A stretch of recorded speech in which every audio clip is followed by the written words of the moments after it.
Namaskaram. Namaskaram all. Good morning. Please confirm if you are able to hear me clearly. You can see my video and you can see your study material, paper 7.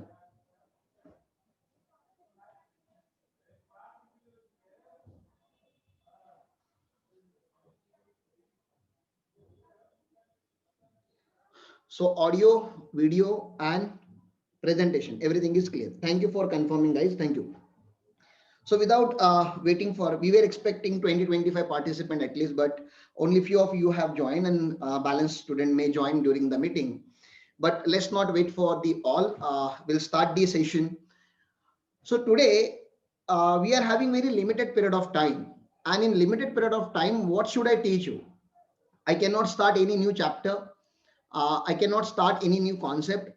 So let's talk about overall subject, its structure, and the index of Income Tax Act 1961, and what usually comes in your examination. Which chapter is important, which chapter is not, which chapter you have to focus more or study more. Although general discussion we will have. सो चलो दोनों बातें चालू करते हैं. Syllabus की भी बातें करेंगे और टैक्स की भी बातें करेंगे. Alright, please notify me. I can read your chat. I can not listen to you because I have connected my mic. तो अगर आपका कोई फ्रेंड है who is unable to join us, please let us know. हमारा WhatsApp group है, WhatsApp group पे भी आप कमेंट डाल सकते हो, या तो यहाँ पे भी चैट ओपन है, आप यहाँ पे भी मुझे इंटीमेट कर सकते हो. And I want you to participate in the session. ठीक है ना, खाली बैठ के देखना नहीं. It's not a movie where you are entertaining yourself. This is a lecture, this is a lesson. तो यहाँ पे आपका पार्टिसिपेशन होना बहुत जरूरी है. That's the difference between online live lectures and recorded lectures. तो रिकॉर्डेड लेक्चर्स के जैसे मत देखो आप. You need to participate, and toward the end of the session we will open a query session जहाँ पे आप अपना माइक भी अनम्यूट करके आप मेरे से बात कर सकते हो. But till that time I request all of you to keep your video and audio shut. You should not have your video and audio open, क्योंकि फिर लेक्चर के बीच में डिस्टर्बेंस ना हो. ठीक है. So let's start. So CME intermediate is a division of two group 1 and group 2. Group 1 is having 4 paper, group 2 is having 4 paper. In group 1 we are having paper 7, which is known as direct tax law or direct taxation. ठीक है. तो बात करते आगे.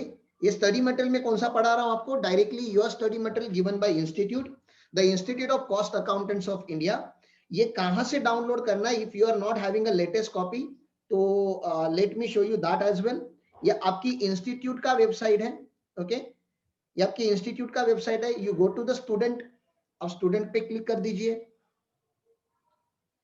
अब student पे जब करने जाओगे तो you can go for this.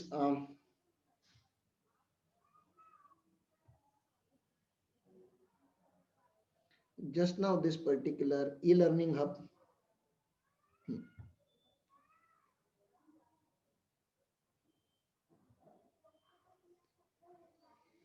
यहाँ पे आप देख सकते हो बहुत सारे आपके कोर्सेज के रिलेटेड स्टडी मटेरियल इन्होंने दिया हुआ है. यहाँ पे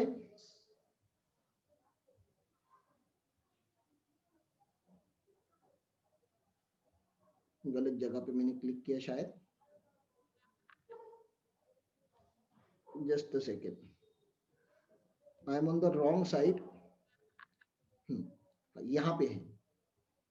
ये देखो, ये स्टूडेंट ई सर्विसेज में आपको जाना है. You have to click to student e services. और स्टूडेंट्स ई सर्विसेज में आप देख सकते हो यहाँ पे ई एकेडमिक सर्विसेज दिया हुआ है. आपका सारा ई एकेडमिक सर्विसेज यहाँ पे दिया है. Prospectus, syllabus, test paper, live webinar classes, MTP मतलब mock test paper.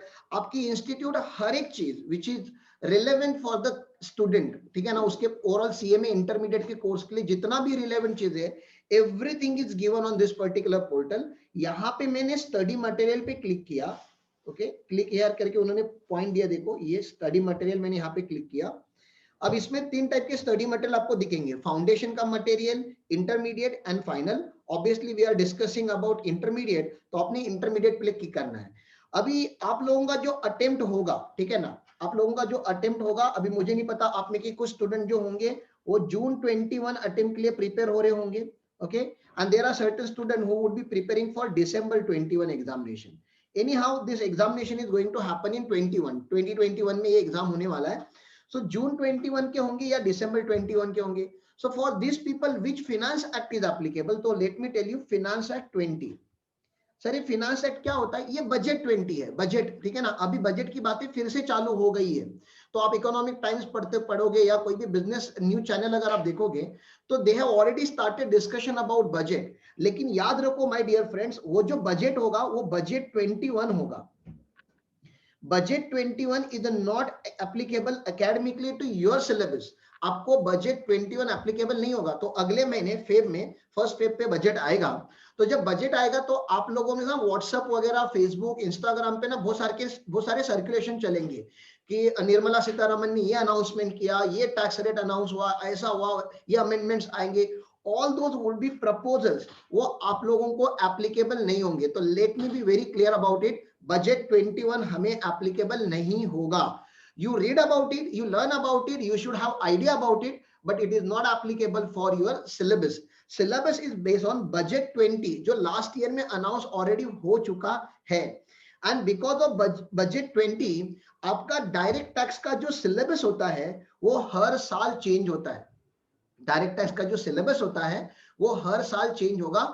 उसलिए change module, latest module आप लोगों को डाउनलोड करना है. I am telling you this because आप में से जो लोग अटेंड कर रहे हैं अभी यहाँ पे वेबिनार, शायद आप में से कुछ लोगों के पास लास्ट ईयर के टैक्स के बुक्स होंगे which is no more relevant now. अगर आपको अभी पढ़ना है तो you have to download this new edition which is written here January 2020 addition.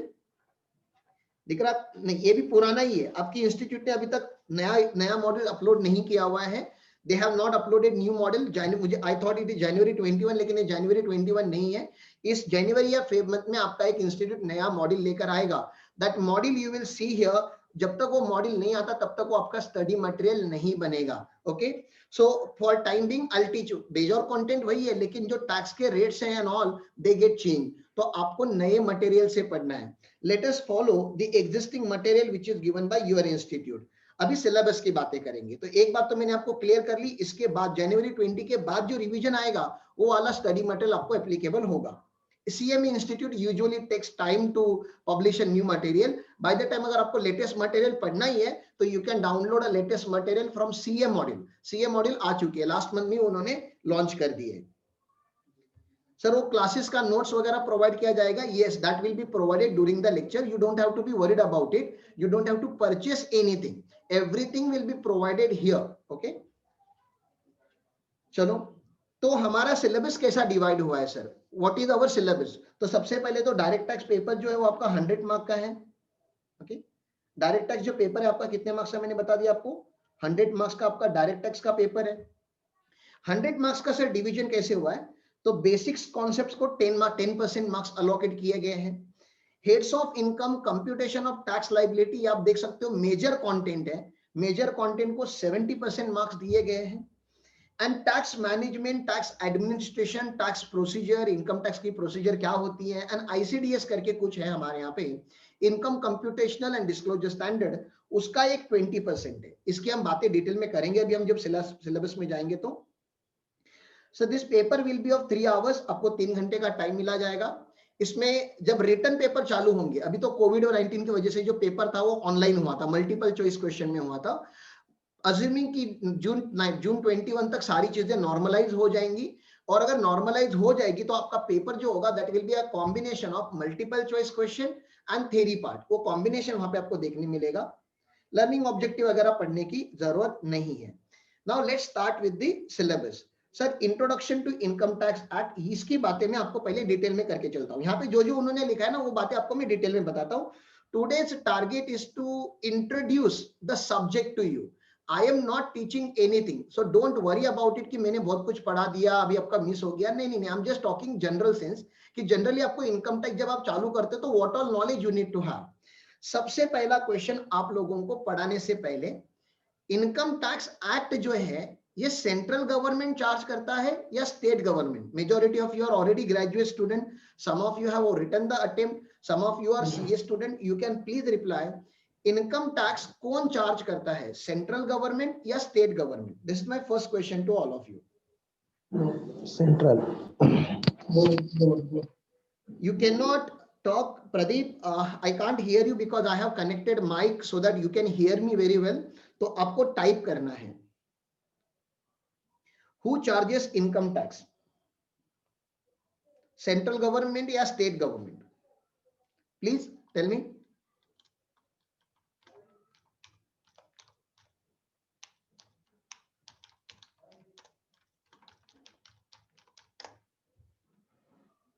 I got only one reply till now. आप लोगों को रिप्लाई करना है. आप लोग रिप्लाई नहीं करोगे, मैं पढ़ाएगा ही नहीं आगे का. ठीक है ना? सही गलत वो आपको सोचना नहीं है. I just want to ask your understanding कि आपको क्या लग रहा है. जिनको नहीं पता वो कुछ भी बोल दो, उसमें क्या है. दो ही ऑप्शन मैंने दिए, सेंट्रल गवर्नमेंट, स्टेट गवर्नमेंट, और एक आपका जो आ रहा है वो है बोथ. तो तीन में का एक ऑप्शन आपको लिखना है. यस, तो कुछ लोग बोल रहे बोथ, कुछ लोग बोल रहे central government. So before starting any law, before you start study of any particular law, you need to understand a constitutional validity. क्या गवर्नमेंट को ये पावर है कि वो मेरे जेब में से हाथ डाल के 30% का इनकम मेरा ले लेगी? कितना? अभी आप लोग छोटे हो, अभी आप स्टूडेंट हो, तो आपने अभी तक इनकम टैक्स नहीं भरा है. But assume that you are earning 1 crore rupees in future. आपका एक साल का इनकम 1 करोड़ रुपीज का हो गया. 1 करोड़ के ऊपर मोटा मोटी 30 लाख रुपीस का टैक्स जाएगा. 30 से ज्यादा ही जाता है, लेकिन चलो मैं एकदम अप्रोक्सीमेटली बात कर रहा हूँ. 35 लाख पकड़ लो. इफेक्टिव 35 लाख रुपीस का टैक्स जाएगा. Will you be happy on that day? आपने 1 करोड़ कमाया बहुत मेहनत करके और गवर्नमेंट ने उसमें से 35 लाख ले लिया. क्या लगता है आपको? बहुत खुश रहोगे आप? What do you think? Please tell me. Will you be happy or sad? You have earned 1 crore rupees. Government took 35 lakh from you. जल्दी बोलो. क्या आप खुश रहोगे उस दिन? No sir. ठीक है ना? संकेत बता रहे India is a tax sucking nation. Okay. No sir. तो आपका रिप्लाई ऑब्वियस है नहीं है. तो let me give an attempt to change your perspective towards taxation. ठीक है ना? थोड़ा चेंज करना जरूरी है. हमें बदलना जरूरी है. हमारे पर्सपेक्टिव को चेंज करना जरूरी. If you wanted to pursue a professional course, अगर आप प्रोफेशनल बनोगे and if you are negative about taxation, obviously you are not a right representative of your professional body. तो वो सीए होने दो या सीए में होने दो. If you are having wrong understanding of taxation, if you are having wrong assumption toward taxation, तो ये गलत है. आपका सोच ही गलत है. Let me tell you कि historically टैक्स कैसे आया अपने देश में. ओरिजिनली टैक्सेशन जो है, हिस्ट्री तो टैक्स का डिकेड से, थाउजेंड्स ऑफ ईयर्स से हमारे यहाँ पे टैक्सेशन चलते आया है. आप महाभारत भी देखोगे तो वहां पे भी टैक्सेशन को रेफर किया गया है. आपने वो लगान करके मूवी देखा होगा अंग्रेजों का. ठीक है ना? वहां lagaan is known as a tax. लगान का मतलब टैक्स होता है. तो ब्रिटिशर्स के एरा में भी टैक्सेशन था. इनकम टैक्स एक्ट 1961 में आया है, but taxation was in existence since civilization. तो मैं टैक्सेशन को डिफाइन करने का ट्राई करता हूं कि गवर्नमेंट टैक्स लेता ही क्यों है. सबसे पहले तो वही लिख देता हूं. Why government take the tax और व्हाट इज टैक्स. अगर कोई पूछता है व्हाट इज टैक्स, तो let me tell you one phrase, very simple phrase. Taxation is nothing but cost of civilisation.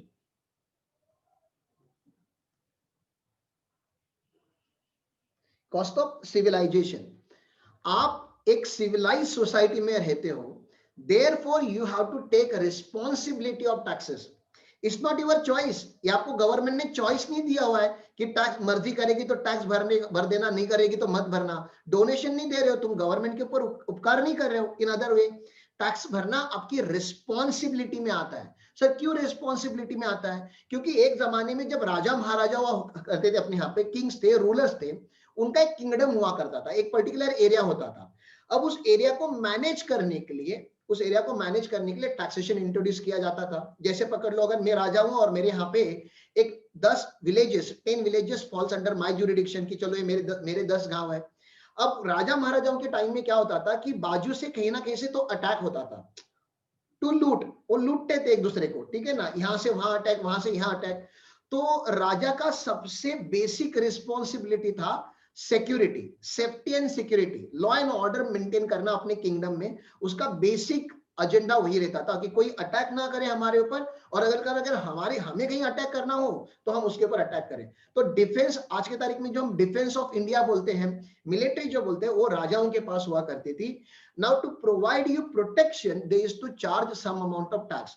अब जब करेंसी नहीं हुआ करती थी, जब बार्टर सिस्टम होता था, तो जो टैक्स जो कलेक्ट किया जाता था वो धान के फॉर्म में होता था कि अगर आप गेहूं के व्यापारी हो या आप गेहूं बनाते हो तो आपसे उतना कुछ क्वांटिटी राजा ले लेगा एज अ टैक्स। तो वहां पे पहले बार्टर में चलता था, लेकिन बार्टर में फिर बहुत अनफेयर चलेगा, क्योंकि गोल्ड स्मिथ से कितना लेने का, लोहार से टैक्स कितना लेने का, लेबर लोगों से टैक्स कितना लेने का, फूड वेंडर से टैक्स कितना लेने का, फार्मर से कितना, तो it was having lot of confusion. तो they needed to brought it on the monetary terms. तो फिर वो टैक्सेशन को इवॉल्व करते करते करते करते करते करते आगे गए, and right now we are having a very systematic and synchronised taxation system in our nation. तो अब राजा ने क्या किया, कोई अटैक कर ही नहीं रहा है उसके ऊपर, तो राजा ने सोचा कि चलो कोई हमारे पर अटैक कर नहीं रहा है अभी, तो हमारी मिलिट्री जो बेटी बेटी कुछ पैसे ले रही है उनसे कुछ काम करवाते हैं। तो उन्होंने रोड बनाना चालू किया, उन्होंने डैम बनाना चालू किया, उन्होंने पब्लिक इंफ्रास्ट्रक्चर डेवलप करना चालू किया, उन्होंने पब्लिक स्कूल बनाए, पब्लिक हॉस्पिटल्स बनाए। तो कुछ राजा अच्छे बने। आगे जाते जाते जाते वो राजा ब्रिटिशर्स में कवर हो गए, ब्रिटिशर्स अभी गवर्नमेंट में कवर हो गई। तो आज की तारीख में हमारे लिए राजा काम नहीं करता कोई, हमारे लिए गवर्नमेंट काम करती है। और जब हम गवर्नमेंट की बात करते हैं तो हमारे यहाँ पे दो गवर्नमेंट है। महाराष्ट्र गवर्नमेंट, क्योंकि हम महाराष्ट्रियन लोग हैं, मेजोरिटी ऑफ अस। दिल्ली के हो गए तो दिल्ली की गवर्नमेंट है, मध्य प्रदेश से रहोगे तो मध्य प्रदेश की गवर्नमेंट है। तो एक होता है स्टेट गवर्नमेंट, और सारे स्टेट्स का एक जॉइंट गवर्नमेंट है, दैट इज सेंट्रल गवर्नमेंट। तो हमारे लिए दो गवर्नमेंट क्या करती है, काम करती है। अब जरा समझने का ट्राई करो आप लोग।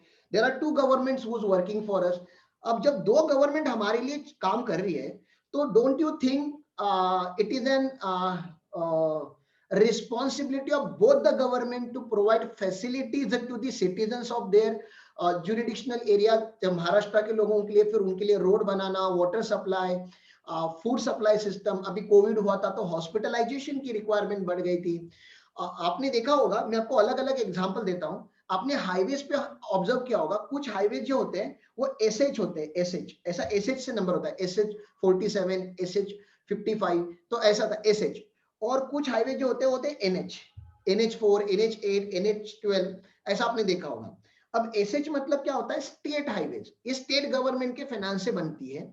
और एनएच मतलब नेशनल हाईवे, जो इंटर स्टेट को कनेक्ट करता है, जो सेंट्रल गवर्नमेंट के फाइनेंस से बनता है। मुझे बताओ, जब हम आर्मी की बात करते हैं, आर्मी की, तो हम महाराष्ट्रियन आर्मी बोलते हैं कि इंडियन आर्मी बोलते हैं? Please please tell me. मतलब जो आर्मी के लोग होते हैं वो सेंट्रल गवर्नमेंट एम्प्लॉय होते हैं कि स्टेट गवर्नमेंट एम्प्लॉय होते हैं? इज इट इंडियन आर्मी और is it Maharashtra army, state army? Indian army मतलब वो सेंट्रल आर्मी जो होता है वो गवर्नमेंट का होता है। लेकिन अगर आपने पुलिस लोगों का बैच देखा होगा, पुलिस का जो इंटरनल, सी आर्मी जो होती है वो बॉर्डर हैंडल करती है इंडिया का, जो पुलिस होती है वो इंटरनल मैटर्स को हैंडल करती है। उनका बैच अगर आप देखोगे यहाँ पे, तो उसके ऊपर महाराष्ट्र पुलिस, मुंबई पुलिस ऐसे लिखा होता है। आपने देखा है, कभी ऑब्जर्व किया हुआ है कि आप महाराष्ट्र से गोवा चले जाओ तो पुलिस का ड्रेस कोड ही चेंज हो जाता है, वैन का कलर चेंज हो जाता है। तो जो पुलिस होती है, होम मिनिस्ट्री जो होती है, वो स्टेट लेवल पे ऑपरेट होती है। आपको ऐसे नहीं लग रहा है हमारी मुंबई की पुलिस महाराष्ट्र गवर्नमेंट के एम्प्लॉइज होंगे? क्या लग रहा है आप लोगों को? पुलिस जो होती है वो सेंट्रल गवर्नमेंट की होती है कि स्टेट गवर्नमेंट की? हाँ, तो स्टेट गवर्नमेंट की होती है। तो ये आप लोगों को पता होना चाहिए। फिर आपने देखा होगा एक नवोदय करके स्कूल है, नवोदय, ठीक है ना, या सीबीएसई बोर्ड है। सीबीएसई बोर्ड या नवोदय जो स्कूल्स हैं, वो सेंट्रल गवर्नमेंट की एजुकेशन स्कीम चलती है। तो सेंट्रल गवर्नमेंट, अभी नवोदय के, मेरा जो एक पार्टनर है, बिजनेस पार्टनर जॉर्ज थॉमस करके, he is a student of Navodaya, and he told me that sir, if you become a student of Navodaya school, everything is free including dress code। जो आपका जो ड्रेस कोड होता है ना, uniform school का, वो भी फ्री होता है, खाना पीना रहना, everything is free। now free means somebody is paying for it, you are going to become a cost accountant। एक डेफिनेशन आप याद रखो हमेशा अपनी माइंड में, nothing comes free। आप कुछ भी कर लो आपके लाइफ में, everything has its own cost. आपने आज जो घर में नाश्ता किया ना, वो उसका आपने पेमेंट नहीं किया। अगर आप होटल में नाश्ता करने जाओगे तो इमीडिएट पेमेंट होगा। आपको लगता है कि आपने घर में खाना खाया तो उसका पेमेंट नहीं किया होगा, you have not paid it, your parents have paid it, तो somebody is paying for it। Free करके जिंदगी में कुछ नहीं होता, इतना याद रख लो आप लोग। आप जिस घर में रहते हो उसका रेंट आप नहीं भरते रहोगे, लेकिन आपके पेरेंट्स भरते होंगे। आज आपके पेरेंट्स भर रहे हैं, कल जब वो ओल्ड एज हो जाएंगे तो आपको भरना पड़ेगा, तो वो साइकिल भी चेंज होता है। You are not going to get anything in this world for free, everything has its own cost. इसलिए याद रखना एक sentence, nothing comes free, everything has its own cost. तो ऑब्वियसली जब हम बोलते हैं free education, free health care, free road facilities, free tunnel facilities, तो फ्री मतलब यार somebody is paying for it, and who is paying for it? तो taxpayers of this nation is paying for that. Government is not paying. See, government cannot pay. Government is nothing but a body created by the citizen. Government करके कोई company नहीं है, government का कुछ capital वगैरह नहीं होता। गवर्नमेंट मतलब होता ही क्या है, एमपी एमएलए, हम उनको वोट देते हैं, आप उनको चूज करते हो, दे गो एंड सिट देयर, तो दे आर आर रिप्रेजेंटेटिव, वो हम ही है, वी आर द गवर्नमेंट। और हमने हमारे कंट्री को चलाने के लिए जो सिस्टम बनाया हुआ है, उस सिस्टम को हम कॉन्स्टिट्यूशन बोलते हैं। कॉन्स्टिट्यूशनल वैलिडिटी अगर आप समझोगे तो आपको पता चलेगा कि ये जो इनकम टैक्स एक्ट है, ये सेंट्रल गवर्नमेंट चलाती है कि स्टेट गवर्नमेंट चलाती है। जैसे सेंट्रल गवर्नमेंट के स्कूल होते हैं वैसे स्टेट गवर्नमेंट के स्कूल होते हैं, सेंट्रल गवर्नमेंट के हॉस्पिटल होते हैं तो स्टेट गवर्नमेंट की भी होते हैं। जो स्टेट ट्रांसपोर्ट होता है, रोड ट्रांसपोर्ट, वो स्टेट का होता है, महाराष्ट्र का होगा, यहाँ पे केरला में केरला स्टेट गवर्नमेंट का है, गुजरात में गुजरात गवर्नमेंट का है। तो स्टेट ट्रांसपोर्ट जो होता है, रोड ट्रांसपोर्ट, वो स्टेट गवर्नमेंट का होता है। लेकिन रेलवे जो है वो इंडियन रेलवे, वो सेंट्रल गवर्नमेंट की है। मुझे आपको हिंट क्या देनी है, हम जो फैसिलिटीज यूज करते हैं डे टू डे लाइफ में, some of the facilities are provided by central government whereas some of the facilities are provided by state government। okay, अभी आप लोगों को फैसिलिटीज को एंजॉय करने के लिए, आपको नहीं लग रहा आप जब से पैदा हुए हो तब से ये फैसिलिटी एंजॉय कर रहे हो, बस रोड एंजॉय कर रहे हो, डैम एंजॉय कर रहे हो, वाटर सप्लाई एंजॉय कर रहे हो, हेल्थ केयर एंजॉय कर रहे हो, education you are enjoying. someday you should take responsibility and pay cost for it। नहीं लग रहा क्या आप लोगों को? don't you think you should pay for it? नहीं, डायरेक्ट टैक्स में पे करने आपको नहीं लग रहा एक दिन तो आए कि हाँ यार फ्री में कितना लूटेंगे गवर्नमेंट को, कभी तो हम भी पे करेंगे, ऐसा नहीं लग रहा आप लोगों को? Are you positive about it और नेगेटिव अबाउट इट? टैक्स भरने में आपको प्राउड फील होगा कि शर्म आएगी? जल्दी बोलो, will you be proud about it? Yes, proud, you should be proud. I am the proud tax pair, ठीक है ना। वो फेसबुक पे भी आजकल अपडेट आ गया कि अपना I am the proud tax payer, I am the proud filer करके एक नया पोस्ट आ गया है। तो I feel proud when I pay for the facilities that I am enjoying. I should not be a beggar. भीख नहीं मांगनी है मुझे, ना गवर्नमेंट से मांगनी है, ना पॉलिटिशियन से मांगनी है, ना घर वालों से मांगनी है। Being a professional I should be a self dependent personality. मैं अपने आप पे डिपेंड रहूं और मेरे जो स्टूडेंट होंगे मैं उनको भी इंकरेज करूं कि as soon as possible you should take control of your life, और जितने जल्दी हो सके उतने जल्दी आपको मार्केट में आना है, पैसे कमाने। And when you are paying tax, एक शुभ मुहूर्त है। इंडिया का क्या बोलो आपको, 97% पॉपुलेशन, इंडिया का 97 पॉपुलेशन डायरेक्ट टैक्स नहीं भरता। इंडिया का खाली 3% पॉपुलेशन टैक्स भरता है। तो right now you are in this category, ठीक है ना। लूजर्स बोलता हूं मैं उन लोगों को, बेगर्स बोल सकता हूं, भिखारी बोल सकता हूं, ठीक है ना। This people are just consuming resources without paying for it. जो बैलेंस 3% पॉपुलेशन है, they are paying for it. आप एकदम सिंपल भाषा में समझो ना कि अगर आपके 100 फ्रेंड्स है, 100 फ्रेंड्स, तो 97 फ्रेंड जो है वो आपकी बर्थडे पार्टी का केक जो है वो फोकट में खाने आते हैं, और 3 बेचारे जो है वो हर साल उसके लिए पे करते हैं। अगर आपने कल पार्टी एंजॉय की, पार्टी ऑर्गेनाइज की, पिकनिक एंजॉय की, ऑर्गेनाइज की, तो 3 लोग पे कर रहे हैं आज 100 लोगों के लिए। Therefore इंडिया का टैक्स रेट ज्यादा है। Therefore somebody was saying ना कि India is a tax sucking nation. क्यों हमारे देश में टैक्स ज्यादा है? क्योंकि बहुत कम पॉपुलेशन टैक्स भरता है। ज्यादा पॉपुलेशन को तो टैक्स भरना ही नहीं है। ऐसे नहीं कि ये 97% लोग कमाते नहीं है, कमाते हैं, दिखाते नहीं है। That's a problem of our economy.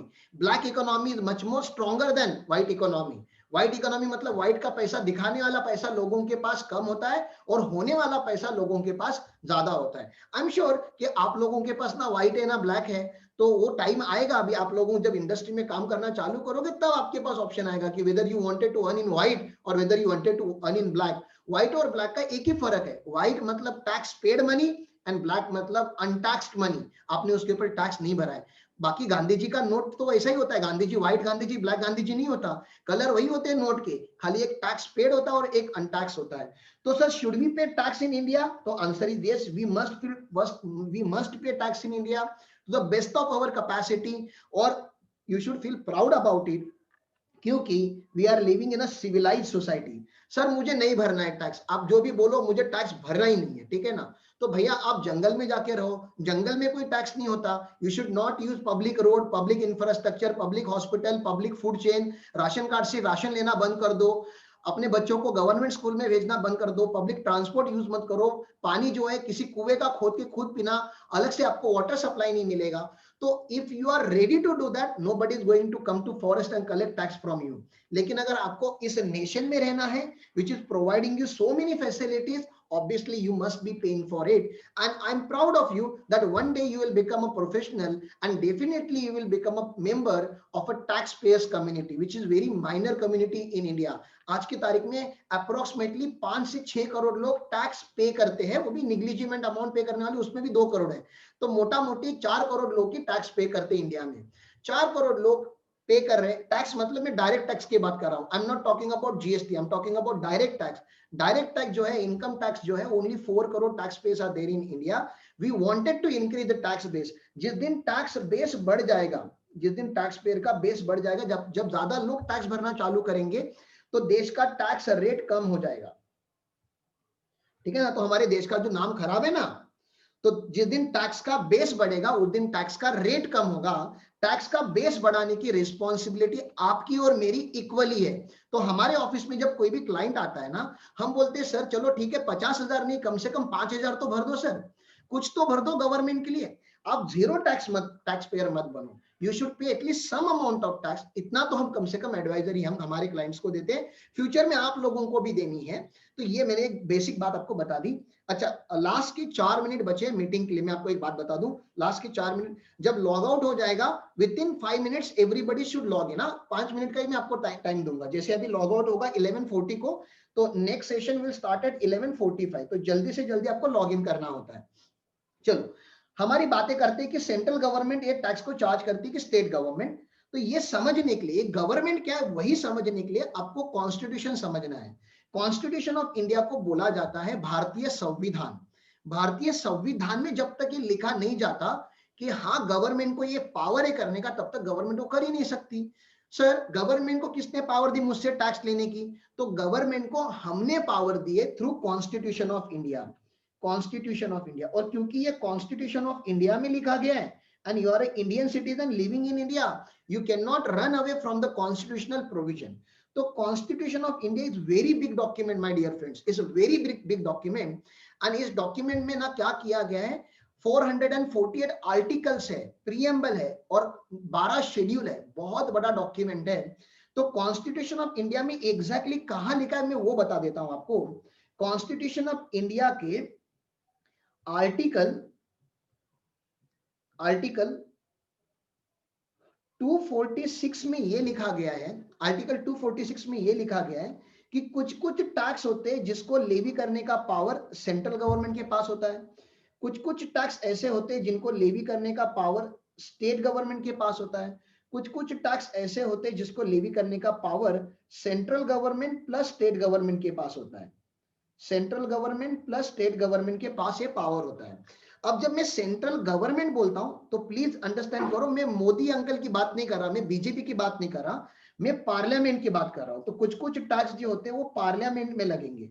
अब आप लोगों को पार्लियामेंट भी नहीं पता है क्या है, तो सॉरी फॉर दैट, लेकिन पार्लियामेंट के 2 हाउसेस होते हैं, upper house and lower house, Lok Sabha and Rajya Sabha. यह आप लोगों को पता होना चाहिए, इतना तो जनरल नॉलेज आप लोगों को होना चाहिए, नहीं तो जो 7th स्टैंडर्ड का एक सिविक का सिलेबस आता है, ठीक है ना, वो विधान शास्त्र ऐसा कुछ सब्जेक्ट का नाम था मराठी में, वो सिविक का बुक आप लोग पढ़ लोगे तो आपको समझेगा पार्लियामेंट क्या होता है।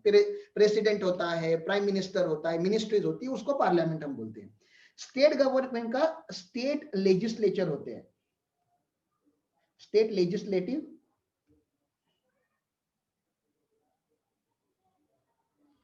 असेंबली भी होती है, काउंसिल भी होती है, मैं असेंबली लिख रहा हूं।